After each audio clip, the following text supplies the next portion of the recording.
para quinta-feira, poder da oração. E interessante que, da mesma forma como Paulo orou ali pelos Filipenses, capítulo 1, versos 9 a 11, agora ele vai orar pelos Colossenses.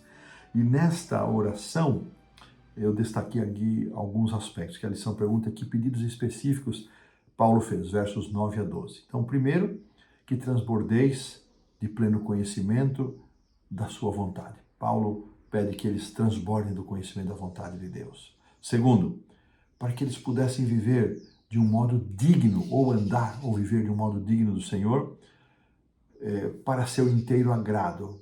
E este aspecto destaca 2 pontos debaixo do viver de modo digno, ou andar de modo digno. Frutificar em toda boa obra e crescer no conhecimento, no pleno conhecimento de Deus. Então, viver de modo digno envolvia agradar ao Senhor, frutificar em toda boa obra e crescer. E, finalmente, sendo fortalecidos com todo o poder e dando graças ao Pai. Eu destaquei estes 4 itens, com este segundo item tendo esses desdobramentos que eu já mencionei. Paulo orou para que seus leitores fossem cheios do pleno conhecimento da vontade de Deus.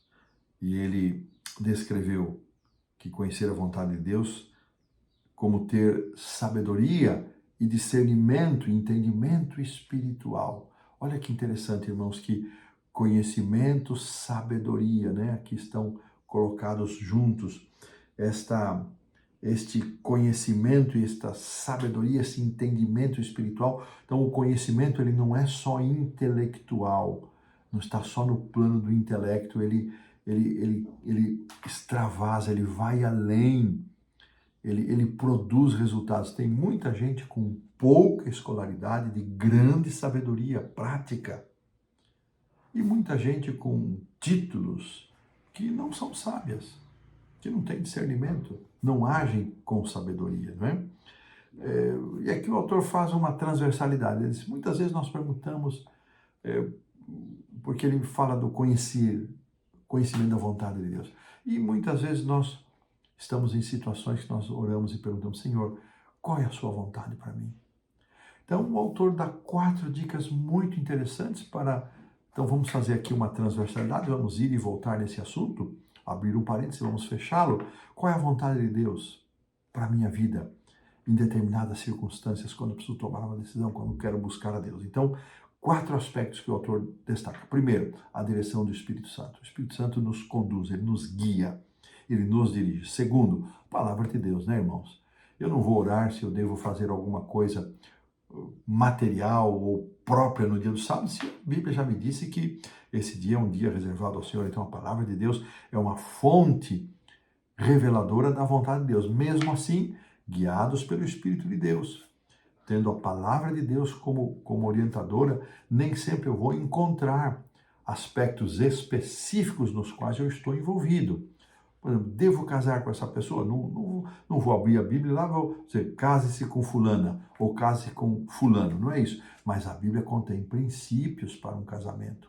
E terceira fonte, o Espírito de Profecia, a manifestação moderna do dom profético. Então, guia do Espírito Santo, palavra de Deus, revelação moderna da vontade de Deus por meio dos escritos do Espírito de Profecia. E, finalmente, algo que eu aprecio muito são as circunstâncias providenciais. Nós, por exemplo, irmãos, vou dar aqui um exemplo, nós devemos ser perseverantes. Mas chega um ponto quando Deus está nos mostrando que as portas estão fechadas, nós temos que ter a leitura disso. Deus está dizendo, não é agora, não é por aqui. E se portas vão se abrindo, as coisas vão acontecendo, Deus então atua também por meio destas circunstâncias providenciais. Então, lembrando, direção do Espírito Santo, palavra de Deus, Sagradas Escrituras, manifestação moderna do dom profético por meio dos escritos de Ellen White e, finalmente, por meio das circunstâncias providenciais. E Paulo orou para que os seus irmãos de Colosso, que ele não teve oportunidade de conhecer, pessoalmente, a não ser Epáfras, pudessem andar de modo digno, viver, andar. Ele vai voltar, vai usar esse verbo outras vezes, não é? Paulo utiliza esse verbo para expressar a nossa conduta, para expressar a nossa caminhada. E Isso significa viver, andar, viver de acordo com a vontade de Deus, o que só é possível, irmãos, pelo agir do Espírito Santo entre nós. Ele ora para que a vida dos colossenses fosse do inteiro agrado do Senhor. E eu fiquei pensando nisso. Será que a minha vida, a forma como eu tenho agido na minha vida, na igreja, em casa, no trabalho, na vizinhança, inteiro, não é só agrado, inteiro agrado. Isso é provocador. Será que a minha vida é do inteiro agrado? Há alguma coisa na minha vida que não agrada ao Senhor? Para nós pensarmos. Frutificando em toda boa obra, esse viver, não é? De modo digno, envolve frutificar, ou seja, pelos seus frutos os conhecereis. Eu não posso dizer, eu estou vivendo de acordo com a vontade de Deus, mas se os meus frutos apontam noutra direção, eles vão contradizer. Então, que frutos eu tenho apresentado da minha espiritualidade, da minha conduta de fé?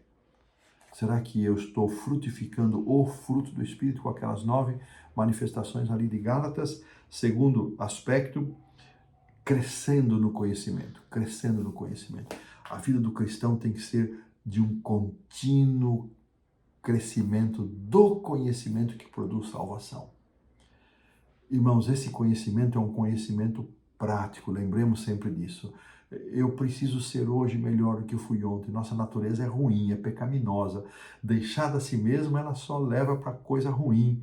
E, vez por outra, com toda a oportunidade que nós temos de espiritualidade, às vezes, nos escapa ali num momento de tentação, uma palavra que não deveria ser dita, uma ação rude, uma palavra áspera. Que luta, irmãos. Mas pela graça de Deus nós podemos ser vitoriosos. E por último, viver dando graças, né? Viver dando graças ao Pai. Isso é um tema recorrente, então Paulo não só dava graças pelos Colossenses e Filipenses, mas ele os motivava a agradecer ao Pai, a viver uma vida de gratidão, que é um desafio para cada um de nós. Pedimos que Deus nos livre da miséria da lamentação, da murmuração. Olha que oração linda de Paulo pelos Colossenses, e desta maneira, com todas estas compreensões, colocamos um ponto final aí na lição da quinta-feira.